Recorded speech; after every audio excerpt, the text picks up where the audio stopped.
behind Winnipeg in the Central. On the other side, Seattle's been slumping, and only the Coyotes have fewer points among all Western Conference clubs.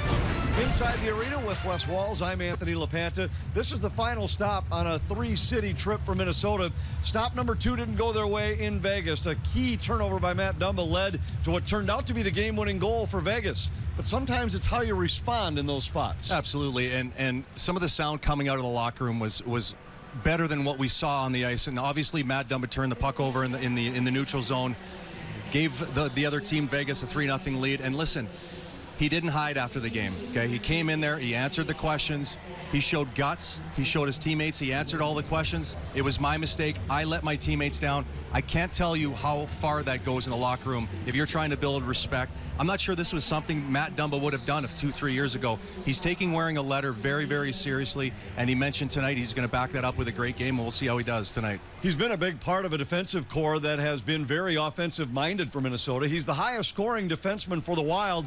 And the Wild boast the highest scoring defensive core in the league. 41 points by defensemen already this year. What a weapon this team has, the Minnesota Wild. I mean, there's no teams around the National Hockey League that have 5-6 defensemen that can skate, get involved on the 5-on-5 cycle. We've watched it all season long. The last 4 or 5 games in particular have been just completely off the charts. And the Wild are using that weapon every night. It's not like in and out of getting defensemen involved. We saw that last night with Jared Spurgeon scoring a big goal. This Seattle team is very, very good defensively. The Wild defensemen are going to need to get involved if they want to create offense here tonight in Seattle. 24 points in the last 5 games by Minnesota defensemen. That's the most in the league over that stretch. The Wild could also use some offensive production from their go-to scorers up front, including Kirill Kaprizov. For more on that, we go ringside and Kevin Gord. Yeah, thanks, Anthony. It took him a while to get going. Game number 9 before Kaprizov got his first goal this season, but nobody with this team was worried about number 97, and the numbers speak to that. You look at active players throughout the National Hockey League and how quick they reach 30 goals. Kaprizov in among some pretty impressive company. Players like Austin Matthews, Sidney Crosby, Evgeny Malkin, and Alex Ovechkin. When I talked to Dean Evison this morning, he said the challenge on most nights is how much attention Kaprizov gets. Teams know about it. There are layers of defense, and he said we want our skill players like Kirill to be creative, but they've got to do it in the right part of the rink. Games like tonight against a team like Seattle that likes to clog up the neutral zone, we need him and our skill guys to be more efficient there. Once we get in the offensive zone, then the creativity can start. This guy's got a special set of skills. We saw it, that power play earlier on the road trip when he tucked in that 5-on-3 goal. He and Zuccarello getting the magic going. He's got 5 points in his last 5 skates. It should be rocking in here once again tonight. The Wild look to get a little revenge and take down the Seattle Kraken. The Wild look to get the win and finish out the road trip with a 2-1 record. Puck drop is next. Duluth Trading Fire Hose. Impressive offensive performance against Arizona and banked their 4th consecutive win. Then they went bust in Vegas, falling to the Golden Knights on a disappointing night in Sin City. Tonight, Minnesota tries to get things rolling again in Seattle, looking for some payback after a loss to the Kraken 2 weeks ago. Late night hockey from Seattle comes your way next. Kirill Kaprizov and the Minnesota Wild trying to make it a winning road trip. This is the 3rd city on a 3-city tour of the West Coast. Minnesota beaten in Seattle in their earlier visit this season. Our Northwood Ford starting goaltenders. Cam Talbot getting the start for the Wild here tonight. He played a couple weeks ago against the Seattle Kraken, took the loss, but was the Wild's best player, stopped 34 of 36. And at the other end, Philip Grubauer, Vezina finalist, last year finished 3rd in Vezina, played all but 3 games this year for the Seattle Kraken. And as of right now, not completely on top of his game. The Wild got to shoot everything. And we are underway from Climate Pledge Arena in Seattle. Wild come away with a loose puck here. Kevin Fiala carries it over the Seattle line, tries to work free from Giordano and throws one on goal. Grubauer makes the stop. Our Taco Bell take of the night. Goaltender that just made the save there looks sharp, but he is not on top of his game. Everybody knows it. Shooting mentality coming into the game is going to be primary, and you can tell right there that first play, shooting the puck on the wall, try to get as many shots as possible, and take advantage of the fact that Philip Grubauer is not right on top of his game. Giordano with it back of the net for Seattle. Foligno, Fiala, and Eriksson, the forwards to open for Minnesota. Here's Jordan Eberle, one of the hottest scorers in the league. 7 points during a 4-game scoring string. Eberle sends it around to the point. Giordano holds there for Seattle against pressure from Fiala. Plays back down into the Minnesota zone. Foligno on it. Sweeps it across safely to Spurgeon. His pass out of the reach of Fiala. And it'll be an early icing call against Minnesota. Our Toyota Key stat shows you the comparison between these clubs. Minnesota second in the league, averaging over 35 shots on goal per game. On the other end of the spectrum, Seattle prevents them as well as anybody. They're number 1 in the league in terms of fewest shots against per night. Yeah, and I think coming into the season, we knew the Seattle Kraken, that was going to be how their team was going to be built. Surprisingly, the Wild are right near the top of the league at getting rubber on net. Usually they finish in the bottom 20. Here's Foligno with it for Minnesota. Throws it off the glass and out to center. Eriksson tried to push it by Larson. Matt Dumba retreats through neutral ice as Minnesota makes a line change. Dumba and Brodin, the defenseman now. It's the Kaprizov, Zuccarello, and Gaudreau line for Minnesota. Gaudreau carries it into the Seattle zone, plays in behind the net. Larson tangles there with Kaprizov. Kaprizov trying to knock it loose. He does, wins a puck battle. Then he's tied up by Yanni Gourde. Brodin down from the point. Helps to keep this play alive for Minnesota. Zuccarello got it to Kaprizov. He's tied up by Gourde along the end boards. Kaprizov had it for a moment. Now got it back to Zuccarello. Looked like Zuccarello was trying to send it all the way to the point, but it was deflected and controlled by Yarncroke at center. He dumps it into the Minnesota zone. Yeah, any team that's coached by David Hackstall, you know that their wingers are going to collapse. That's what makes them so good defensively. You could see both of their wingers when the Wild were working behind the net. Both of their wingers were standing right on top of the paint. So the points tonight for the Wild, Anthony, are going to be wide open, and we're going to need to move it from low to high to be able to stretch things out and create. Face-off coming here in the Seattle zone, just about 2 minutes in. Hartman will draw for Minnesota. McCann counters for Seattle. Hartman with new line mates tonight. He plays between Greenway and Pitlick. Johansson in for Soucy and around behind for Dunn. 2 of the 5 skaters for Seattle at this moment played for Minnesota last year. Here's one of them, Johansson. Comes to center. Donato, another former Wild player, flips it toward the net, and it's gloved and held. Face-off coming in the Minnesota zone. Yeah, Marcus Johansson and Ryan Donato both playing for the Wild on the same line. That was not the case the last couple games. David Hackstall juggling up his lines. Didn't like what he saw against the Anaheim Ducks a couple nights ago, juggling the lines, which is what most coaches do around the National Hockey League when not feeling good about their game. This guy here this morning came in for his pre-game presser or whatever. I mean, he had his game face on. He was ready. Geeky with it, tried to center, it's deflected and just wide. Tanev sends it back out to the line. Long shot by Alexiak, goes off the end boards. Geeky tried to tuck one in. Couple plays on this shift, and the Kraken thought they had beaten Talbot. Neither one got behind him, and Nico Sturm leads the rush the other way. Sturm knocked down by Tanev, who broke his stick on the play. Tanev, an early fan favorite here in Seattle. They call him Turbo because his engine never stops. Including warm-ups. We watched him in the pregame warm-up. He was just flying around. Hair looked like Ron Duguay back from the mid-'80s flying around. I was thinking more like the Hanson brothers. Well, yeah. Puck comes loose in the Minnesota zone, and we get an offside whistle against Seattle.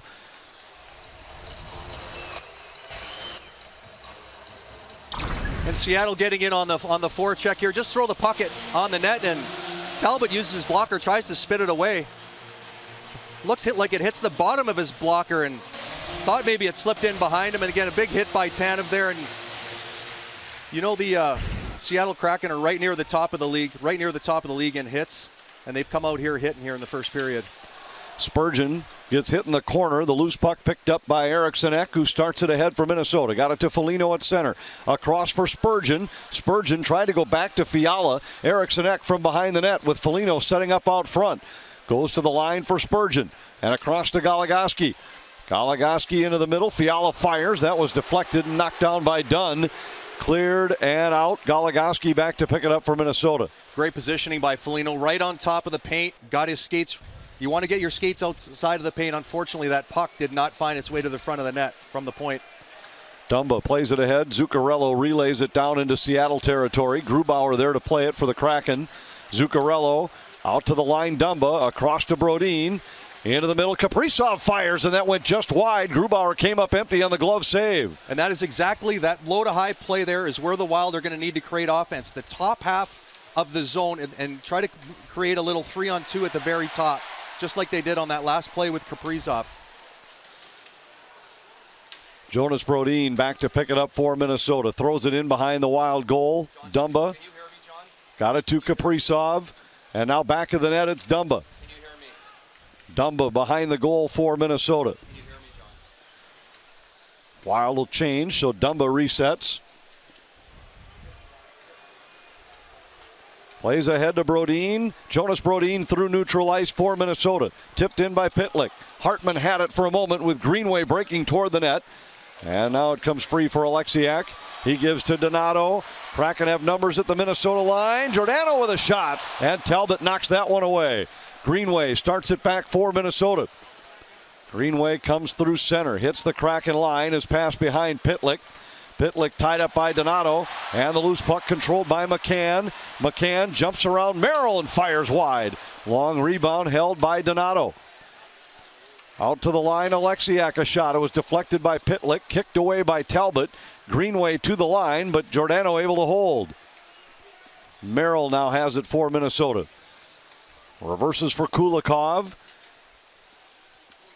Wild in the midst of a change, so Kulikov takes his time coming out from behind. Tanev was knocked down by Merrill. Nico Sturm with it there, back safely into his own zone for Merrill, and ahead now to Bukestad. Kulikov plays to the wing. Duhaime works across the Kraken line. Around behind, it's too far for Bukestad. Spurgeon just off the bench, able to hold. Loose puck just eluded Duhaime, and the Kraken come through neutral ice with Tanev. Tanev across for Geekie, knocked away from him, and Bukestad's able to clear the zone for Minnesota. Soucy back to Tanev. Great pace early in this first period. Both teams coming off of losses. You knew the first period both teams were going to come out hard. It's been physical, good puck movements. Hasn't been a whole lot of great A chances on both ends. This is kind of what we thought was going to happen. This was going to be one of those games that was going to be tough to get through the neutral zone, and that's exactly how it's played out here early. Icing called here against Minnesota. Face-off coming all the way down in the Wild zone. Yeah, we mentioned earlier about the wingers coming down. This is exactly where the Wild are going to have to create this offense. Look at Kaprizov up at the top. A quick little 3-on-2. Seattle was not able to sort it out right away. And just because they couldn't sort it out right away, Kaprizov had a little bit of space. But creating offense down below the goal line is going to be really difficult because the Seattle Kraken wingers just collapse so far, so close to the net. Get it from low to high and see if you can create that way. Here comes Jaden Schwartz for Seattle, and he fires it, deflects up and out of play. And we get a whistle, 0-0 on a fast-paced start in Seattle.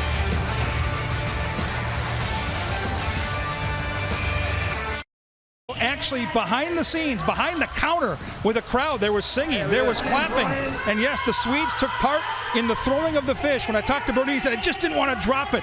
But the athletic skills took over. He said, growing up in Sweden, I did a lot of fishing. Walleye, smallmouth bass, so it's fitting that he's here in Minnesota. He's fished there, really enjoyed it. Some of their teammates came with to support him. Complete passes all the way around.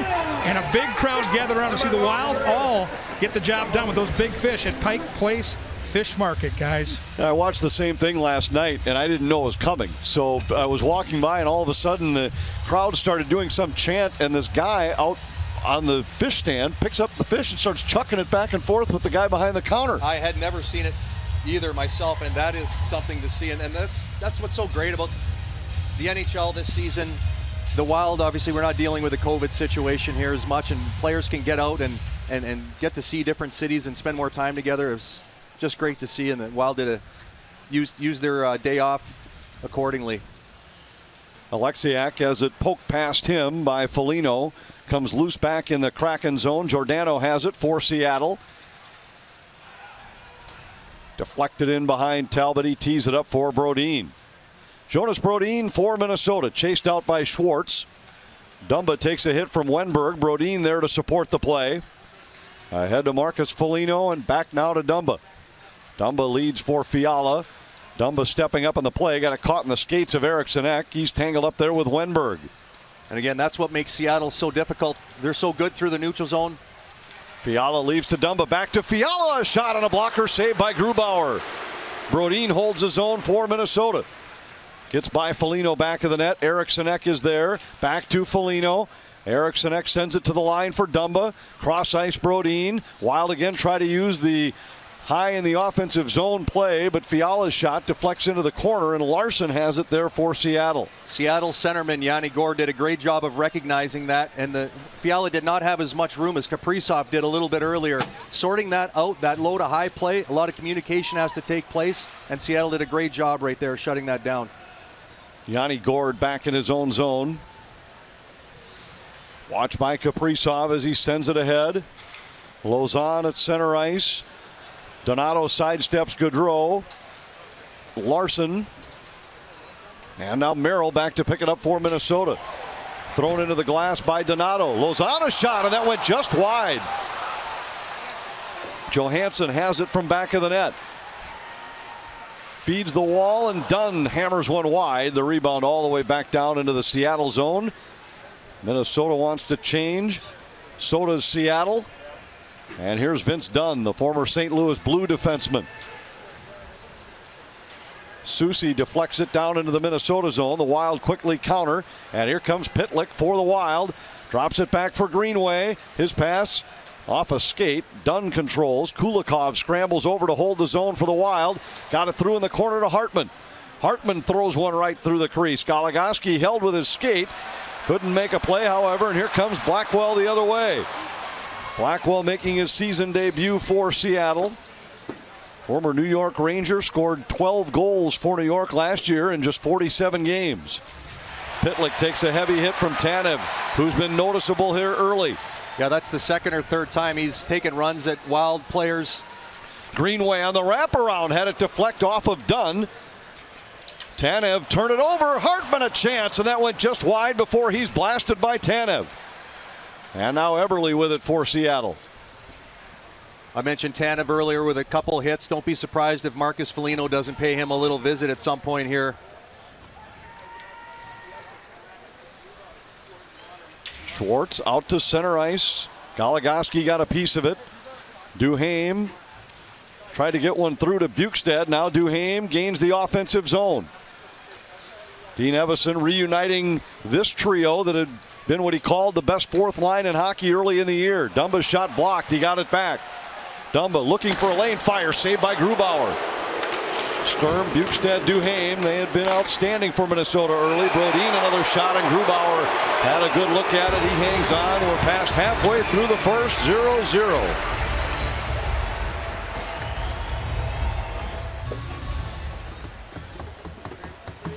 Kevin Fiala with one of the early good looks for Minnesota in this game. Yeah, again, we talk about the defenseman jumping up into the play. Look who makes this nice little pass. Matt Dumba jumping up to make that a 3-on-2. Look at the athleticism by Grubauer to get from his right to left with two quick pushes, is able to cover up that blocker side, and that is the shot that Kevin Fiala likes. He likes to hit that low blocker on that shot.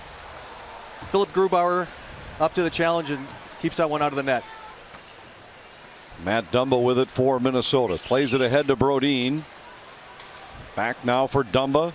Brodin deflects it in, and the Wild will go to work with Foligno in on the forecheck. Alexiak got there first. His clearing attempt caught in the official in the corner. Now Eriksson Ek with it. He's tied up by Wenberg. Foligno got it to the line for Brodin. Into the middle, Fiala threw it to an open point. Dumba had vacated. Brodin steps up to intercept one at center, plays it safely back for Dumba in his own zone. But again, that's the second or third time now this period we've seen forwards up in the middle in the offensive zone, and the Seattle Kraken have done a real nice job of breaking that down. The Wild also have done a good job of keeping it simple through the neutral zone. They just know it's difficult getting through there. Kaprizov sends it back into his own zone for Merrill. It was one of the areas that Dean Evason was not happy with the way they attacked Vegas in the game against the Golden Knights on Thursday. Yarncroke comes to center for Seattle. Plays it cross ice. Gaudreau back defensively for the Wild. Up to Zuccarello. Gaudreau tied up by Lauzon. Two forwards down below the goal line. Got to be some communication. One of the forwards got to get out. The defensemen are wide open. Zuccarello with it. Tried to reverse it behind his net. Merrill starts out. Got it to Kaprizov, who comes to center. Kaprizov floats it down toward the Seattle goal. Grubauer wanted to play it. Lauzon upended by Zuccarello. And Yarncroke carries ahead for Seattle. Donskoy had it knocked down by Spurgeon. And Minnesota comes up with a loose puck. Spurgeon to Goligoski. Back to Spurgeon. Wild completing a change. Hartman's in check at center. Johansson moves in for Seattle. Cut off by Spurgeon. Plays it back to the line. Soucy across for Dunn. Dunn shot easily cleared away. Hartman hustling after it with Soucy back defensively. Pitlick driving the net. Hartman centers. Pitlick scores!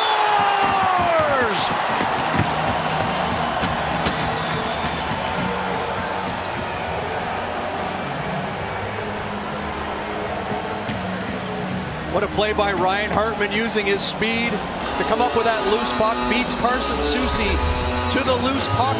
Knows he can't do much with it. He's going to be on his backhand, and Pitlick beats the defender to the front of the net, and that puck just squeaks over the goal line for Rem Pitlick's first goal in the National Hockey League. This slides right underneath Grubauer's glove, and the Minnesota Wild strike first here in Seattle.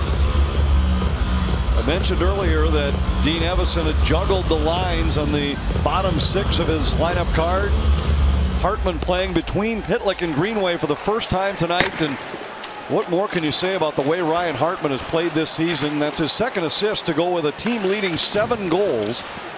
9 points already for Hartman this season. And it doesn't matter if he's playing on the wing or in the middle and who his line mates are. Duhaime nearly had a chance. Would have had quite a bit of empty net at which to shoot, but seemed like he got tangled up with Bukestad on the play. Alexiak chased here by Sturm. Leaves it behind for Giordano. Well, it's not a secret when the Wild are going well and playing their game, their third and fourth lines are going, and they did not create anything. And I mean, it was a difficult game in Vegas, Anthony, for them to create just because there's so many power plays and 6-on-5 with the goalie out situations. But they've come out here ready to play early in this one. Spurgeon moves in, fires, and it was blocked. He keeps it alive. Fiala with it. Spins away from one. Fights off a Wenberg check. Fiala still with the puck. Got it back to the line for Spurgeon. Across to Goligoski. Into the middle, Fiala. Down the wall, Foligno. Back to Goligoski. A long wrist shot. Hit a skate. Foligno leaves it for Goligoski. Good time in the offensive zone for Minnesota. Goligoski with it into the middle. It hops over Fiala's stick and back out to center ice. Fiala, strong play to hold off Jaden Schwartz as he goes back into his own zone. Goligoski to Eriksson Ek. It's a 3-on-1 for Minnesota. Eriksson Ek in. Tried to get it across to Foligno, who was dumped on the play. And now we get some pushing and shoving. Eriksson Ek leading a 3-on-1 for Minnesota. Wild up 1.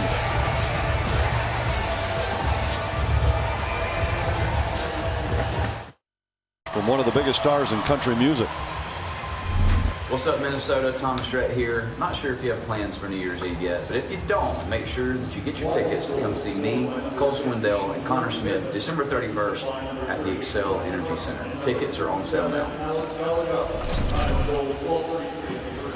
Perfect way to tune up for the Winter Classic, wouldn't it? Yeah, no question. No question. Rem Pitlick getting his first National Hockey League goal. I mean, I'm telling you, he's sitting there calm as a cucumber, but there's things going through his body right now that he's never experienced. That is just an amazing feeling, scoring your first goal in the National Hockey League. It's something you always dream about as a young boy, playing street hockey with your buddies and knee hockey in the basement. Congratulations, Rem. Saw the game Thursday night include 2 players for Vegas score their first NHL goal. Now Minnesota gets one of their own with Pitlick lighting the lamp. And Minnesota holding a 1-0 lead. Zuccarello moves in here. Tied up by Larson. Couldn't get a shot away. And Yanni Gourde sends it in behind. Lauzon starts it back the other way. Reaches center and fires it in. Merrill back defensively for Minnesota. Wild have done a great job defensively, only giving up 2 shots to the Seattle Kraken. This is 2-on-3. This is where you want to get it in. Good play, Kirill. You'd been on the end of your shift. Don't try to do too much. Live for another day. Be solid and smart in the neutral zone right here. Brodin got it to Greenway, and across now to Brodin.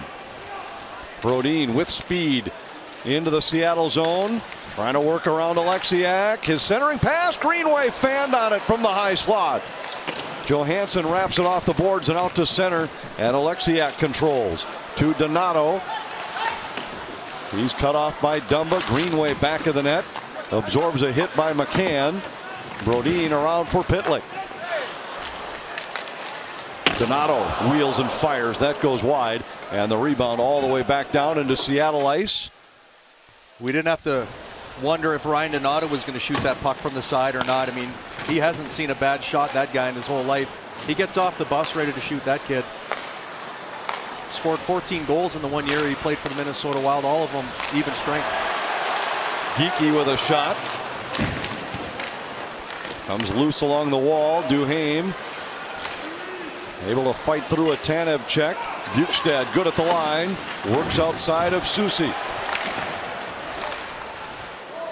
And it comes all the way back down on Talbot. He steers it aside, and John Merrill will go back to set it up for the Wild as they make a change. 3:20 left in this first period. Rem Pitlick with his first in the NHL, and the Wild lead the Kraken 1-0. Kulikov out to center. Lauzon fires it back in, and Merrill's on it there for the Wild.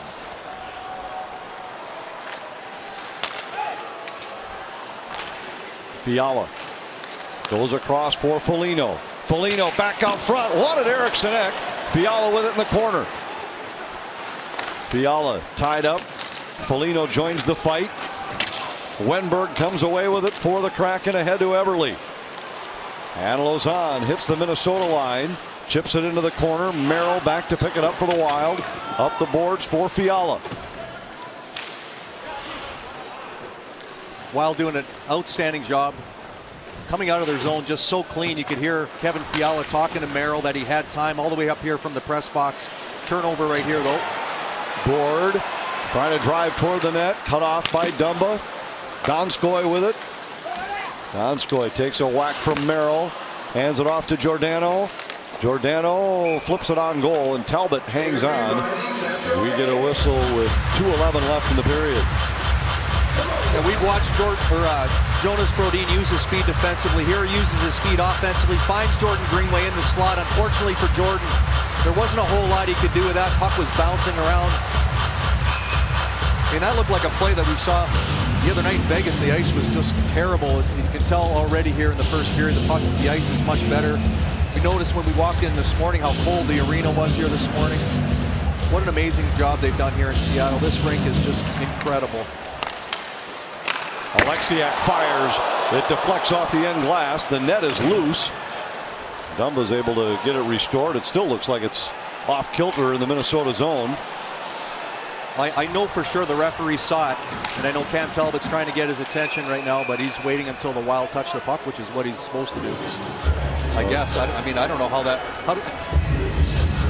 I don't understand why that wasn't blown down.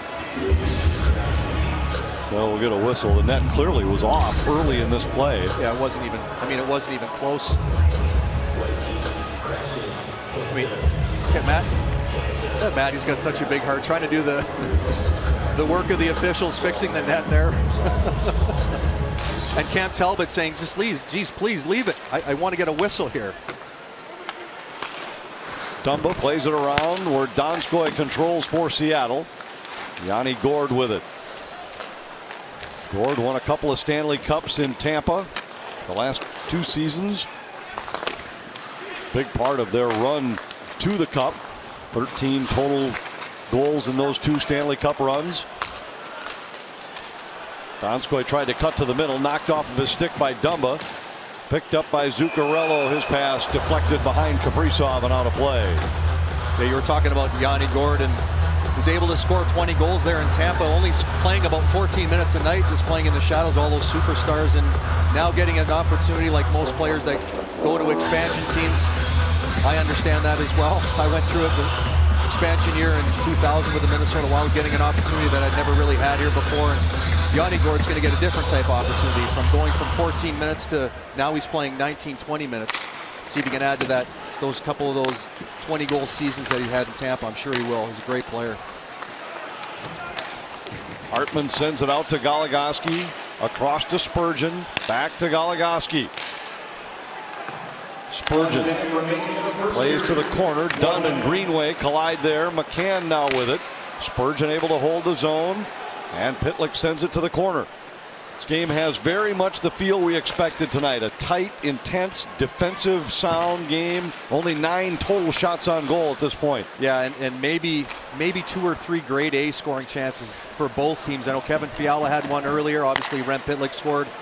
But yeah, just a real tight, hard helmet game. And this is the type of game when you're playing the Seattle Kraken you got to be ready for, and you got to have the right mindset. And so far the Wild have had the perfect mindset. They have not turned over any pucks in the neutral zone, which is what all they did 2 weeks ago when they played the Seattle Kraken.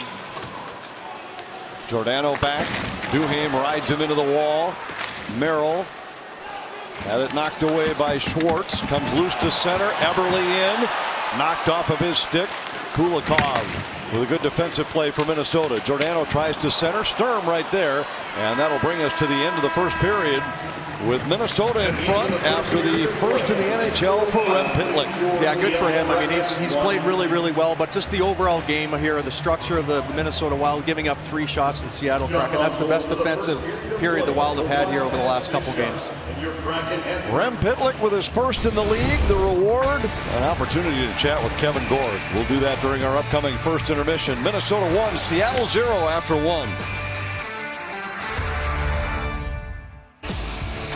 Minnesota Wild Hockey on Valley Sports North is brought to you by Menards. Save big money at Menards on all your home improvement needs.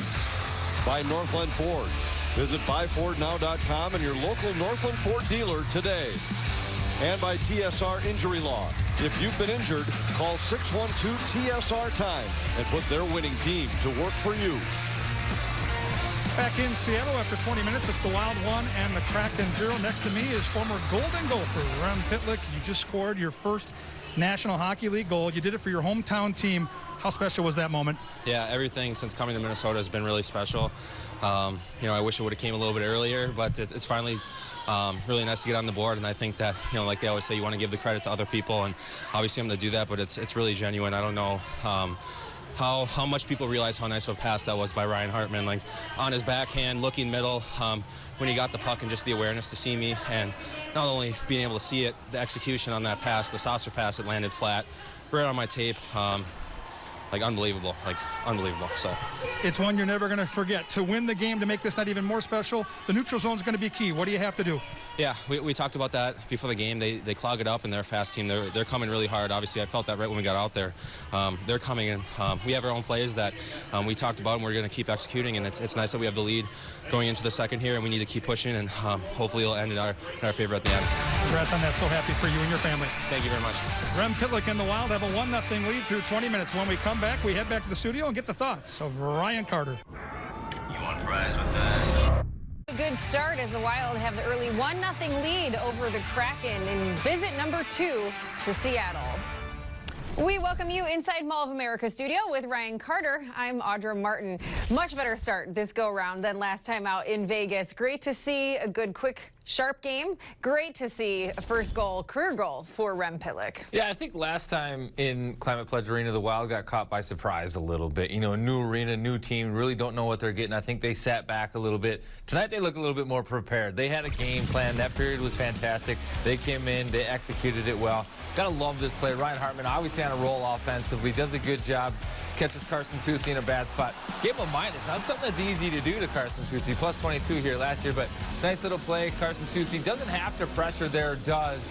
Hartman with a little saucer pass over the stick.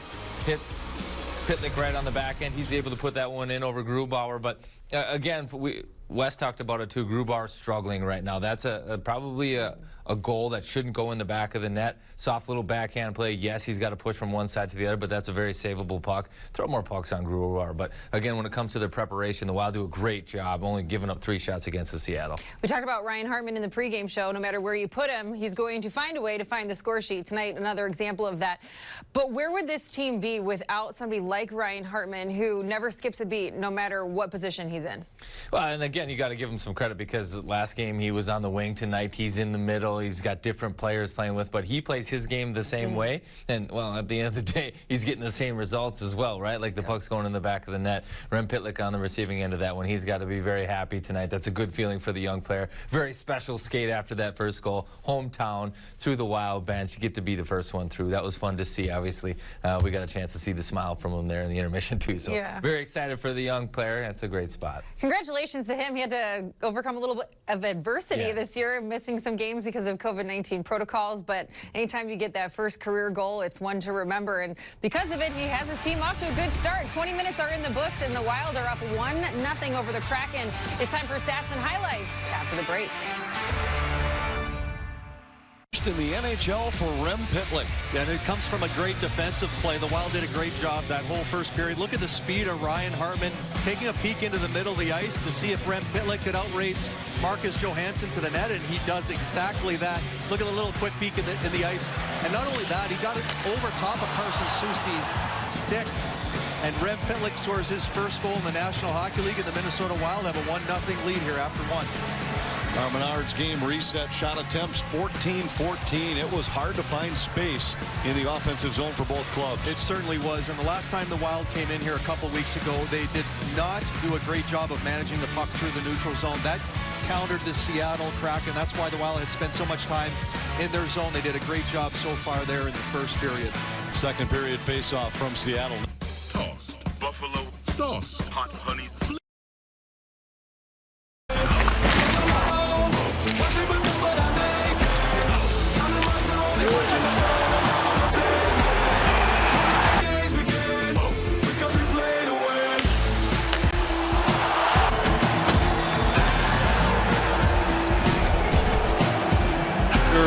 To brave a little drizzle and cool temperatures, you don't even need a ticket. You can watch the game from the other side of the glass here at Climate Pledge Arena. A little bit like the old knothole gangs in the baseball world, where the little kids could watch the game through the hole in the fence. Yeah, it's crazy. I was talking to someone earlier this morning. You can't see, like, they can't see Cam Talbot there, but no problem. We got a jumbotron at about 100 feet from them, so they can watch when the puck gets close to Cam Talbot from in there. Eberle into the corner, around behind for Wenberg. We're underway in the second period. Wild on top 1-0. Trying to square the season series against the Kraken. Seattle beat him 4-1 here in Minnesota's first visit. Wenberg cuts to the middle, loose puck, and it finally is knocked out by Fiala. Alexiak in the skates of Eberle, and it ricochets to center. Final score that night a little inaccurate when you look at the way the game flow went. Seattle scored twice into empty nets to make the final margin 4-1. Yeah, I mean, Cam Talbot was outstanding. Seattle Kraken could have very easily scored 5 or 6 goals that night, only got 2. Cam kept them in the game the whole night. Remember, the second period was where it got away from Minnesota. It was all Seattle in the middle frame, and the first minute here, Kraken are in the offensive zone throughout. Yeah, no, that was just from the lost face-off off the beginning. But again, in the second period, it's the most important period for taking care of the puck, managing the puck through the neutral zone. Don't make any high-risk plays. And I mentioned the Wild only gave up 3 shots in the first period. It was just because they did exactly like little plays like what's going to happen right here. Just get the puck in, got to keep it away from the goalie, and get in on the forecheck. Gord throws it out front of his own net. Gaudreau in behind for Kaprizov. Kaprizov looks for Zuccarello. Out to the line. Dumba a shot. It's deflected and just out of the reach of Kaprizov. Kaprizov then ridden hard into the boards by Lausanne. Dumba couldn't hold the zone, but Brodin is back to cover up. Dumba starts ahead for Minnesota. Deflected in by Zuccarello. Cleared back out to center. Brodin right back to Zuccarello, who fires it in. Hartman in behind to Kaprizov. He hit the side of the net. And now it's controlled by Donato the other way. Lively Karam out of the corner. Kulikov to Hartman. Dunn down from the line to keep it alive for Seattle. Kulikov trying to defend off the end boards. Donato jamming away from close range, and Talbot there to cover for Minnesota. That's a tricky play for a centerman down there. Ryan Hartman was out in front of the net. He'd been on the ice for 50 seconds, dead tired. Do I clear the puck in the corner, or do I just give it to Cam Talbot? There's a little bit of risk involved there, but Cam Talbot does a good job of keeping it out of the net. Not surprising to see such limited scoring chances tonight. The Wild #3, the Kraken #4 in terms of the fewest high danger chances allowed per night. Only Boston and Colorado have been stingier than these two clubs. Wild win the draw. Kulikov out to center for Greenway. Greenway fires it into Seattle ice. Pitlick tangles there with Soucy. Greenway played it in, but Donato starts it back the other way. Pitlick back checking, comes away with the loose puck for Minnesota. Leaves it for Kulikov. And his pass off target intended for Hartman. It'll be icing against the Wild. Tickets for Kids charities provide at-risk children with experiences that inspire hope, dreams, and achievements for a lifetime. Celebrate and support this mission by attending the virtual Inspiring Futures Breakfast on December 7th. It's hosted by Dick Bramer. Each ticket includes an inspiration kit mailed directly to your home. Register at ticketsforkids.org/breakfast. Seattle Kraken 26th in the National Hockey League, in the face-off circle, come up with this loose puck. Talbot knocks it away.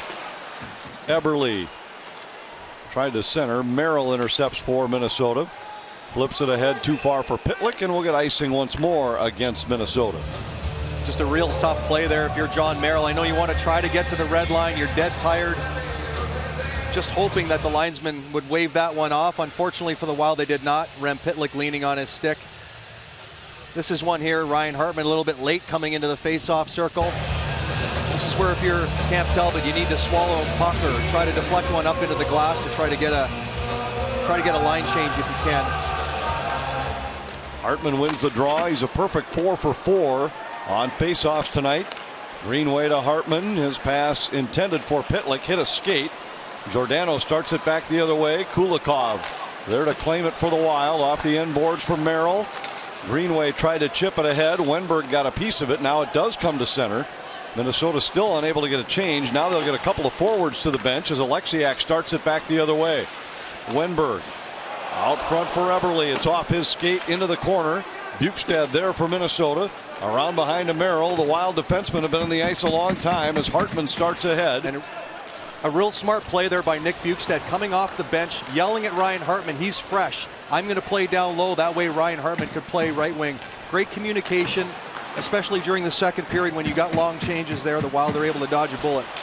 Tanev starts in for Seattle.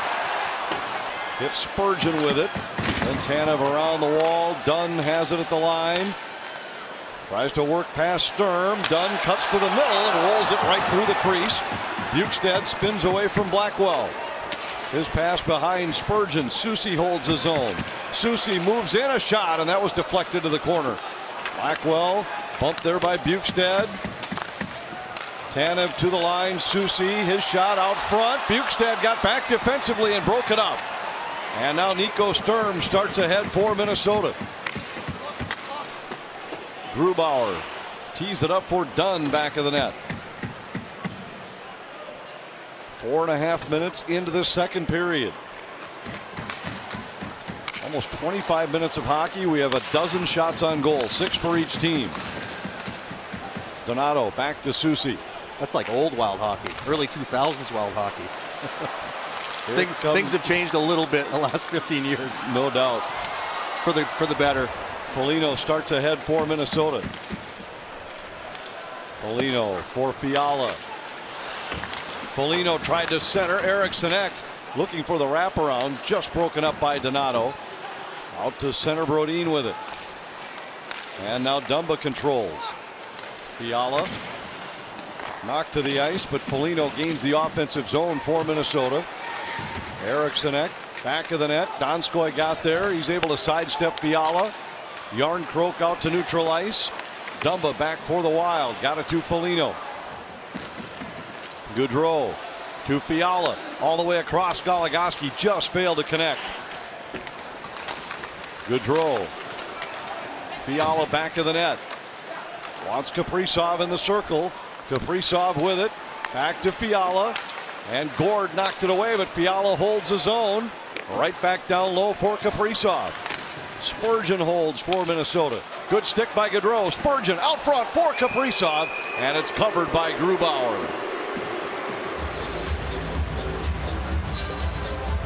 Carson Soucy getting an opportunity here to play a little bit more. 4 or 5 good years with the Minnesota Wild. Best part of his game for me was obviously his skating ability and his long reach, and was an outstanding penalty killer for the Wild here as well. Getting, again, we talk about opportunities here. He was only playing 14, 15 minutes a game with the Minnesota Wild. Now he's up toward 18, 19, getting a good opportunity for a few extra minutes. And again, it's not always just about opportunity. You got to take advantage of it as well. Kaprizov had a good look right off the draw. It's still 1-0 Minnesota. To lead the Kraken 1-0 on Monday. The 2020 Hockey Hall of Fame inductees will be celebrated. This has been pushed back because of last year's pandemic. 6 star hockey players and general managers going in, including goaltender Kim St. Pierre, who won 3 gold medals with Canada. Doug Wilson, a guy I grew up watching playing the North Stars with that big slap drive, and Jerome McGinley.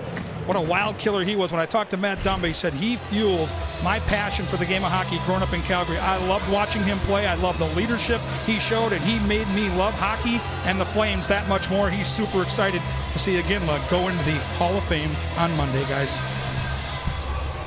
Very well deserved. Kevin hit it right. A long-time Wild killer. Yeah, I feel like I was part of putting him in the Hall of Fame. I was on the ice for a lot of those goals against. Kraken come back the other way. Donskoy to Gord. Järnkrok had it poke checked away, and Zuccarello sends it back to Goligoski. Ahead now to Zuccarello. Spurgeon gains the zone. Kaprizov cross ice. Zuccarello. Kaprizov couldn't get to the loose puck. It's tapped back the other way, and Järnkrok has it.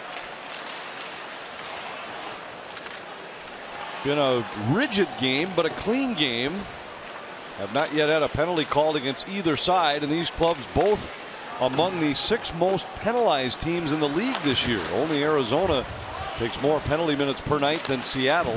Minnesota number 6 in that department. Merrill works to the middle, sends it back. Hartman fires, save Grubauer, rebound with Grubauer down. Wild jamming away, and the whistle with the puck behind Grubauer, but the official had lost sight of it. Zuccarello has it on his stick as if to say, hey, you know, this puck wasn't underneath the goaltender. Well, Jeremy Lauzon, number 55 defenseman, dove from the corner just to keep this puck out. Look, he puts his stick right in there and puts his body in there. Oh, there it is, popped out. I thought maybe that puck was sitting along the goal line and maybe squeezed over the top, but it does pop out the backside. Referee in good position there. Good position, except the puck was behind Grubauer, sitting free in the crease. But where he was with all the trees there's no way that he was going to be able to see that that puck was 2 feet or just 6 inches behind the goaltender. I like to get on referees from time to time, but I ain't going to get on to him about that one, Anthony. No, he couldn't see it from there. I just said that took away a scoring chance for Minnesota. Yeah. Matt Zuccarello has a loose puck that's not covered. Pitlick with it. Wild come to center with Greenway. Good at the line, hands to Hartman, tried to go back to Greenway, broken up by Giordano. McCann had it knocked away. Here comes Pitlick in alone for Minnesota. Pitlick scores! Second of the ninth, and the Wild lead it 2-0. Have yourself a night, Rem Pitlick. First NHL goal in the first period. second NHL goal in the second period. Let's see what he's got in store for us in the third. Again, Ryan Hartman with the play in the neutral zone. This guy is absolutely all over the ice. Forehand, backhand, he had his mind made up. He was at the end of his shift. He was a little tired. Fortunately, the Seattle Kraken players were pretty exhausted too. Couldn't get back in time and pulls that puck to his forehand. And we know this guy knows how to finish around the net, and he shows those kind of hands right there. So Minnesota's newly formed third line with a pair of goals tonight. And the Wild with a 2-goal lead here in Seattle. Sturm around for Dumba. Tanev in pursuit. Dumba holds his own. Sturm gives it back to Dumba. Spins away from Geekie along the wall. Still with it. And now it's Bukestad. He's blasted by Soucy. Sturm steps up. Tanev knocks it down at center, has Geekie with him. Geekie off the skate. Soucy, a backhander that sails over the top of the goal. Bukestad takes a hit from Blackwell. And Seattle's offside here as Tanev played it inside the Minnesota line. And that whole sequence that happened there with the Seattle Kraken in the offensive zone was basically a giveaway in the offensive zone. The Wild, especially in the second period, I believe it was Nick Bukestad behind the net. If you can't find somebody in front of the net that's completely wide open, you got to hang on to that puck below the goal line. Don't give them any free breakouts. This is a team, Anthony, that has a difficult time creating a whole lot of offense by themselves. Just limit those opportunities. Like if they get it down here, just hang on to it down here until you can make a play offensively 100%. Spurgeon a long shot deflected by Larson. Eriksson after it in the corner for Minnesota. Fiala also on the forecheck. Spurgeon ducks by Schwartz. Mentioned that Gord was a 2-time Cup winner in Tampa. Schwartz won the Stanley Cup with St. Louis a couple of years ago. Big run for him during that Stanley Cup run, 12 goals. Yeah, and he's off to a pretty good start here again for the Seattle Kraken. 9 points in his last 8 games. 4-time 20-goal scorer. Well-rounded player. Larson winds, fires, and Talbot makes the save. Hasn't been very busy tonight. Just his 7th stop. And here's the turnover in the neutral zone. Ryan Hartman does a great job of reading it off of his skate. And again, that looks like a play there that he likes to make. This is his go-to move. We don't know a whole lot about Rem Pitlick, but the way he took that puck to his forehand and went up over the goalie's pad tells me that that's the one that he's got in his pocket that he likes to go to. He made that look pretty slick right there. I played with his dad in the mid-90s in Hershey, Pennsylvania, and his dad was an outstanding player too. He was one of those guys that was one of the best open ice hitters I ever played with. And he had a little Scott Stevens to him. He was a defenseman. A little different type of game, obviously, than Rem. I can tell you his father wouldn't have made a play like that. I'm sure he's listening at home. He'll get a good chuckle out of that. Gaudreau knocks this one ahead, puts on the brakes, fires, saved by Grubauer. And now Kaprizov. Lost it to Gord, ahead for Donskoy. Pitlick picked up an assist in his first game with the Wild, then missed 3 games due to COVID-19 protocols. Here comes Donato in, knocked off of his stick by Kulikov. Soucy pressured by Kaprizov. Before tonight, he had 1 assist in the 3 games since returning from the COVID list. But a big night tonight for Pitlick, 2 goals. And the Wild enjoying a 2-goal lead. Loose puck lands on the stick of Johansson, and Talbot had to make one of his tougher saves of the night. And if you remember that game in Vancouver, he had taken a penalty earlier in the game, a really pivotal point of the game. I was a little worried that maybe he might not get back on the ice. Again, that's kind of Dean Evason's ammo, giving guys other opportunities, and Dean got paid off later in the game. And remember, he had a breakaway coming right out of the penalty box and tried that same move and just missed. Geekie lost it. Hartman with a takeaway and fires on goal, saved by Grubauer. Hartman in the middle of everything for Minnesota, and tonight a pair of helpers on goals scored by Rem Pitlick. It's 2-0.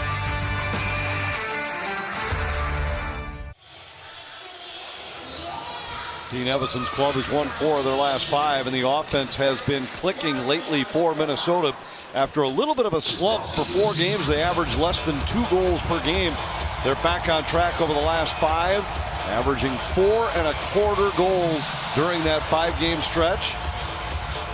The interesting graphic for me, the shots per game has pretty much stayed the same through all of those games. So that just tells you, you're going to go through ebb and flows during the course of the season where sometimes you're going to get some puck luck. Pucks are going to go in. It's just part of the game when you play 82 games in the National Hockey League. Right now it's going in for the Wild. Greenway tried to get it to Pitlick. This line has both the goals for Minnesota. I asked Dean about the limited minutes that the 3rd and 4th liners got in Vegas the other night, and he said, yeah, we lost them a little bit, and then you throw in the power plays that we had, 6 power play chances plus 2.5 minutes with the goaltender pulled. So we got to get him more ice time tonight.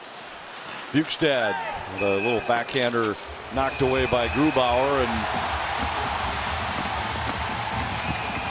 Carson Soucy and Nico Sturm tangling a bit. Soucy was interesting this morning when they said, well, you'll have a little bit of a book on a lot of these guys, and just kind of smiled and said, well, they'll have a book on me too. That's a little cat-mouse game, and Carson Soucy is not happy at all with Nico Sturm. Felt like he got pushed from behind. I didn't really necessarily see that. Looked like his momentum just carried it into Carson Soucy, and he was a great player here for the Minnesota. Obviously the Wild, between Capo Kakinen and him being exposed, you weren't sure how that was really going to play out. But those holes have been filled really, really well by Billy Guerin. We talked about the third pair and how great they've been so far in the first part of the season here. Kulikov and Merrill, not only have they been unbelievable defensively, leading the Wild in plus minus, they're delivering on the offensive side as well. Lozon plays it ahead. Bukestad goes down. Sturm back to Spurgeon and across to Goligoski. Larson wraps it off the boards. Geekie sends Tanev into the Minnesota zone. He jumps around to check. Tanev had Spurgeon lined up. Spurgeon withstands it easily and then returns the favor, knocking Tanev to the ice in the corner. That's the 3rd or 4th time there with Tanev. This is such a big game for both teams. You got to be careful trying to even the score in a 2-0 game. The Seattle Kraken have a difficult time generating any offense. There might be a different time during the year to make some payback. It might not be tonight. Players don't forget stuff like that. They don't. Long memories. Yeah, it's funny how that works. But it's interesting you bring up the desperation for these two clubs. It's so early in the season, but Wild were not satisfied with how they played in Vegas the other night. Seattle has lost 5 of their last 6 games since their win against Minnesota here a couple weeks ago. Fiala sends it around for Merrill. In stride at center, Kulikov drops it back to Foligno. Foligno for Kulikov in the corner. Centering pass. Eriksson Ek tied up. Kulikov tries to keep it alive. And now it's Schwartz back through neutral ice for the Kraken. And it'll be covered by Talbot.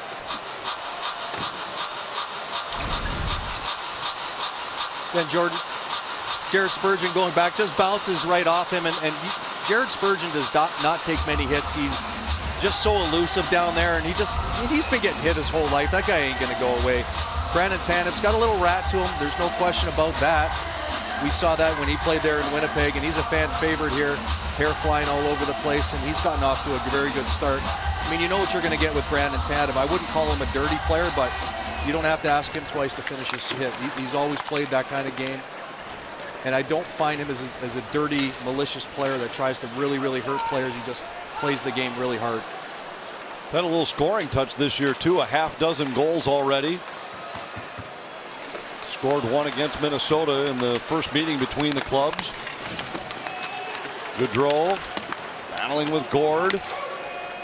Brodin over to pick it up for Minnesota. Deflected out to center by Kaprizov. He knocks it away from Larson, but Soucy was back defensively. Gord Brodin able to recover and get a stick on that one. Gord up high in the zone. Crisscrosses with Soucy. Hands it off to Dunn. Soucy a shot right on. Talbot makes the save, and we get a whistle late in the second. 2 for Red Pitlick, and the Wild lead it 2-0.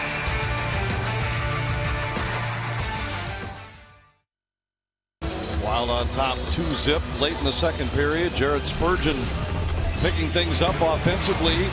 Saw him withstand the hit here recently, but Spurgeon has 6 points in his last 5 games. Yeah, he's been on fire and obviously great in both ends of the rink. The one thing that really separates him from other players in the NHL, he understands time and score. When it's time to go in the offense, like right now they're up 2-0. You're not going to see Jared Spurgeon taking any chances. They have to score 3 goals. The other night we're down by a goal or 2. Now all of a sudden you see Jared Spurgeon all over the ice. That's what makes him a special player. He doesn't just play the same way all the time. It's all about time and score. And Jonas Brodin has really started to figure this out the last couple of years as well too. And he's starting to jump up a lot more into the play, especially when the Wild are down. One of the things I've always admired about Spurgeon's game is his ability to jump up in the play but then never get caught in the scrum. He's always able to stay just far enough away so he doesn't get tangled up and get caught down low in the offensive zone. He always seems to be able to catch up. Well, he's an amazing skater. You know, we talk about Jonas Brodin, but he truly is an amazing skater. Knows, you know, when you grow up and you're that small, you just understand how to navigate, how to move around the ice. It just becomes second nature because you've done it your whole life. Eberle trying to fight free from Spurgeon to get a chance there. Hartman and now Goligoski defensively for the Wild. Pitlick has it, and the Wild have numbers the other way. Here's Spurgeon jumping up in the play. Penalty coming, and it's going to go against Greenway. Minnesota had numbers at the line. Greenway collided with Giordano. He's arguing that he was the one with whom was interference committed, but instead it'll be Greenway for interference, and Seattle goes on the power play. Jordan Greenway obviously not very happy, and neither is his head coach, Dean Evison. Yeah, it looked to me like he was just trying to stay on side at the blue line. And just obviously he got inside here, trying to get inside on Giordano. And I mean, if Giordano doesn't fall down there, they both clipped skates there and Giordano fell down. I mean, it looked worse there on the replay than when watching it live. First power play chance for either team tonight. Seattle's power play dead last in the league, just 9.3%. They're 1 for 28 over their last 9 games. Donato went down to play that, preventing Foligno a shorthanded breakaway. Donato for Dunn. To McCann. Schwartz back to McCann. And now Dunn in the middle. Geekie a one-timer, and that goes wide. Rebound held by McCann. Got it to Donato, and up high for Dunn. Geekie moves in. His shot deflected by Schwartz and wide. Foligno tips it past McCann, but Dunn races over to hold the zone. A lot of time in the offensive zone for Seattle. Donato's shot intercepted, and Kulikov starts it ahead for Minnesota. Kulikov shorthanded for Eriksson Ek. Eriksson Ek tried to cut to the net, knocked away by Donato. Minnesota needs a change as Seattle comes back the other way with McCann. Kraken changing as well. 45 left in the power play. Gaudreau around the wall, held by Giordano. Eberle to Giordano. Into the middle, wanted Donskoy, and it's taken away by Gaudreau. We talk about Freddie Gaudreau and his ability to read plays and use his stick on the offensive side of things. Does a great job on the penalty killing, using that reach to deny that chance for the Seattle Kraken on the power play. Johansson starts out, down to 15 seconds, and the Kraken man advantage. Johansson through center ice. Got it to Wenberg. Hartman wheeled and hammered one right off the skate of Eberle. On the second try, he clears.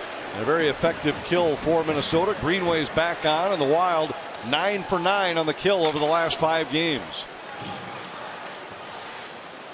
Carson Soucy Tried to go ahead to Gord. It was knocked into the zone by Greenway. Minnesota has to tag up, and that will allow the Kraken a chance to get reorganized. Inside 3 minutes left in the second period. Goligoski up the board. Spurgeon couldn't golf it out of the zone. Gord fires, and Talbot hangs on. Get Freddie Gaudreau reading this play, anticipation. He knows Donskoy's a right-handed shot in the middle. He knew that was going to be a bang-bang play. So if you just hesitate for a split second too long, Donskoy's all alone in that quiet area and gets a great scoring chance. This guy's been an unbelievable find. You see how the Wild penalty kill has made some dramatic improvements. It was a point of concern early in the year, but mentioned their run now of 9 for 9. Well, again, you get so many defenseman turnover. 3 new defensemen with Goligoski and Kulikov, especially killing penalties, Anthony. Maybe more even than power plays. Just getting in a rhythm and understanding small little subtle tendencies really does matter. And you know, it takes a little bit of time to recognize what other players' tendencies are. And they look like they've got it figured out right now. Fiala at center ice. Goligoski got it back to Fiala, who carries in, cuts to the middle. Goligoski wanted to go back to Fiala, but he was well covered on the play. Yanni Gord leads the charge for Seattle. Gord cut off by Kulikov to Donato. Donato cuts to the net, saved by Talbot. Puck loose. Talbot wanted to cover, and it was actually a teammate that knocked it away. Now Kaprizov starts out for Minnesota. Seattle had only 3 shots in the first period. They have 13 here in the second. Kulikov threw it to an open point. Minnesota was changing. Nobody there. Blackwell and Merrill converge. Zuccarello to Kaprizov. Got it back to Zuccarello. He has Gaudreau with him at the Seattle line. Gaudreau cut off. Zuccarello looking across for Kaprizov. It just failed to click. Brodin holds his own, but it deflects off of Kaprizov and out to center. That 3-on-2 that happened about a minute or so ago on that little scrum around the front of the net is the first outnumbered situation the Wild have given up all game. They've done a great job. It was a job that really put them behind the 8 ball when they played the Vegas Golden Knights. Too many 2-on-1s, 3-on-2s. They've definitely cleaned that up. And the Golden Knights had 6 odd man rushes in that game. Yeah, the Wild have been so good this year. It was very uncharacteristic of seeing that many 2-on-1s and breakaways. Dumba carries down low. Greenway couldn't find the handle in the slot, and the puck bounces out to center. Giordano jumps on it for Seattle. Good defensive play by Hartman. He's got Pitlick in for the hat trick. Pitlick scores!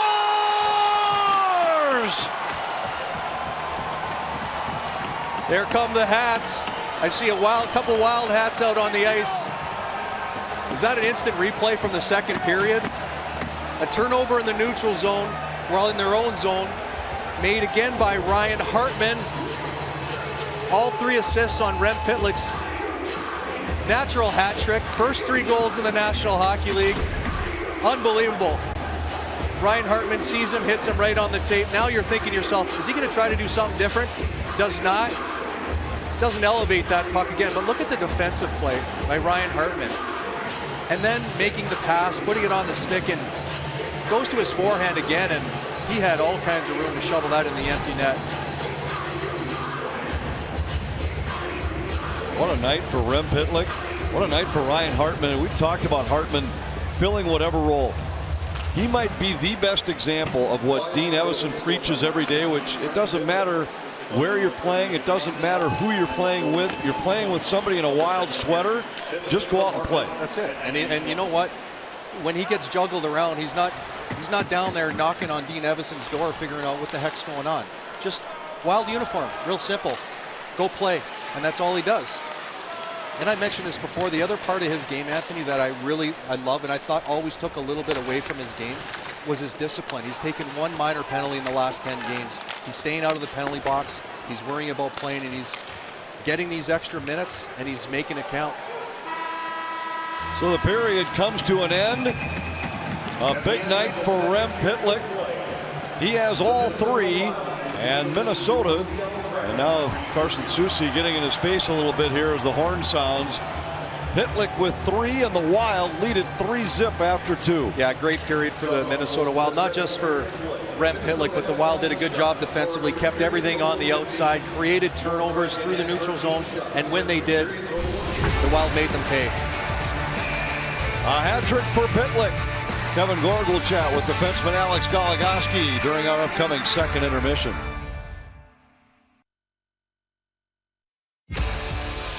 Minnesota Wild Hockey on Valley Sports North is brought to you by Toyota.